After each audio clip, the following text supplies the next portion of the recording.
এগুলো হলো আম প্যাকেজিং করা, দেখেন এরকম প্যাকেট করলে আমগুলো কালার অনেক সুন্দর থাকে এবং অনেক সুস্বাদু হয়, পোকামাকড়ের হাত থেকে বাঁচে।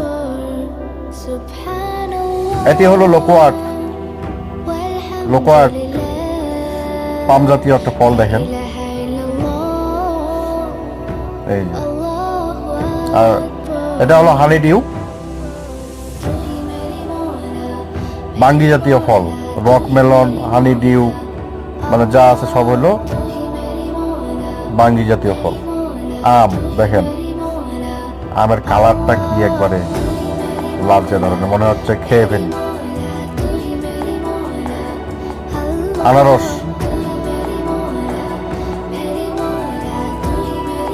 আনারস গুলো প্যাকেট করা।